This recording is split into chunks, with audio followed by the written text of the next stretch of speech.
Hello everybody! So for today's video guys, kay mag-alsa ko aning equipment na dumbbell ba ni siya? Ang butong sa'y tawag ani. So, ayaw ko ninyo i-bash kung dili tama ang form sa kong pag-alsa kay my god, this is the first time na mag-alsa-alsa ko ani. I really wanna try this one.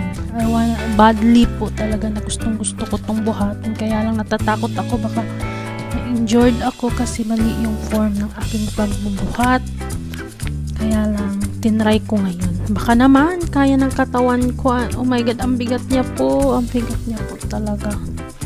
Anyway, siguro kaya ko naman, no?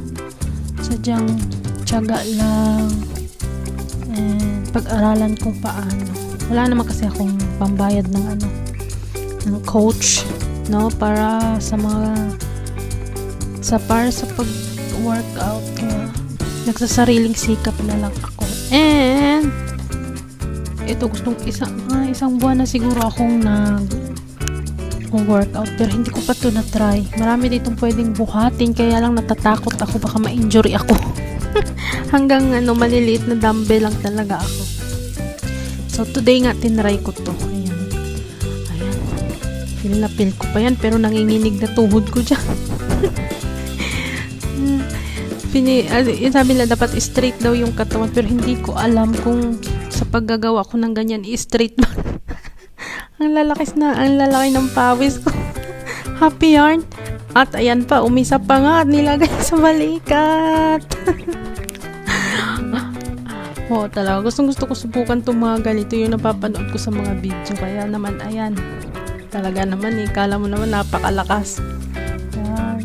So, please don't bash me kung mali yung form ng katawan ko kasi hindi ko alam kung tama ba yung ginagawa ko. Basta, gusto ko lang siya i-try kung ano ba talaga ang epekto nito sa katawan ko. Mamaya patay ito.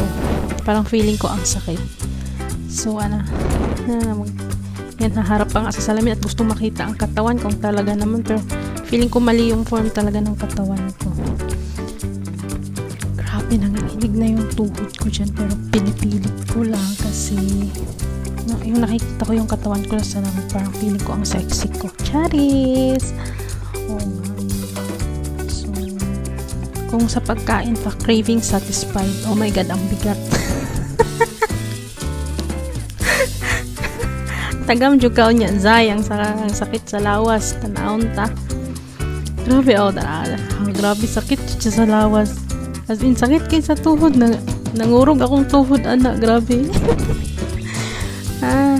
Pero syempre kaya to man gusto na magpa-sexy, laban ra ta during the pita, no?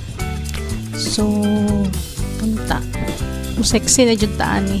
Tayo mo ako kay feeling ako kog tiya. Ambot lang ingon sila kay dili man daw. So that is for today. Thank you for watching. Bye.